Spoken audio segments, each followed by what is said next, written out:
വട്ടപ്പാറ വളവിൽ ചരക്ക് ലോറി മറിഞ്ഞ അപകടം. ക്യാബിനിൽ കുടുങ്ങിയ ഡ്രൈവറെ മുൻഭാഗം വെട്ടിപ്പൊളിച്ച് 1 മണിക്കൂർ നീണ്ട ശ്രമത്തിനൊടുവിലാണ് പുറത്തെടുത്തത്. പരിക്കേറ്റ തമിഴ്നാട് സ്വദേശി ശിവപാലനെ ആശുപത്രിയിൽ പ്രവേശിപ്പിച്ചു. വെള്ളിയാഴ്ച രാത്രിയിലാണ് അപകടം നടന്നത്.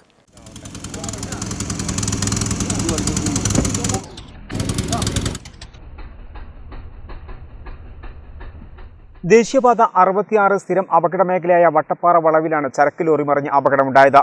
കോഴിക്കോട് ഭാഗത്തുനിന്നും സിമന്റുമായി പോകുകയായിരുന്ന വാഹനമാണ് വെള്ളിയാഴ്ച രാത്രി 9:45 അപകടത്തിൽപ്പെട്ടത്. പ്രധാന വളവിലെ സുരക്ഷാ ഭിത്തിയിൽ ഇടിച്ചു മറിഞ്ഞ വാഹനത്തിന്റെ ക്യാബിനിൽ കുടുങ്ങിയ ഡ്രൈവറെ മുൻഭാഗം വെട്ടിപ്പൊളിച്ച് 1 മണിക്കൂർ നീണ്ട ശ്രമത്തിനൊടുവിലാണ് പുറത്തെടുത്തത്.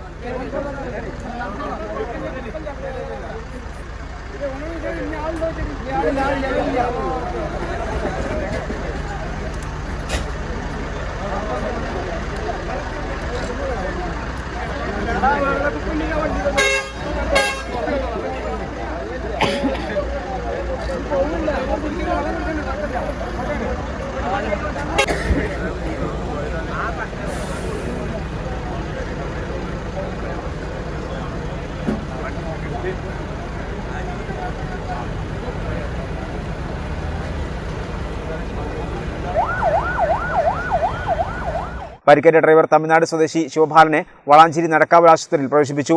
ഉടുപ്പിൽ നിന്ന് കോട്ടയത്തേക്ക് ചരക്കുമായി പോകുകയായിരുന്നു ലോറി. വളാഞ്ചേരി പോലീസും ഹൈവേ പോലീസും തിരൂരിൽ നിന്നുള്ള ഫയർഫോഴ്സ് സംഘവും ദേശീയപാത നിർമ്മാണ കമ്പനി തൊഴിലാളികളും നാട്ടുകാരും ചേർന്നാണ് രക്ഷാപ്രവർത്തനം നടത്തിയത്.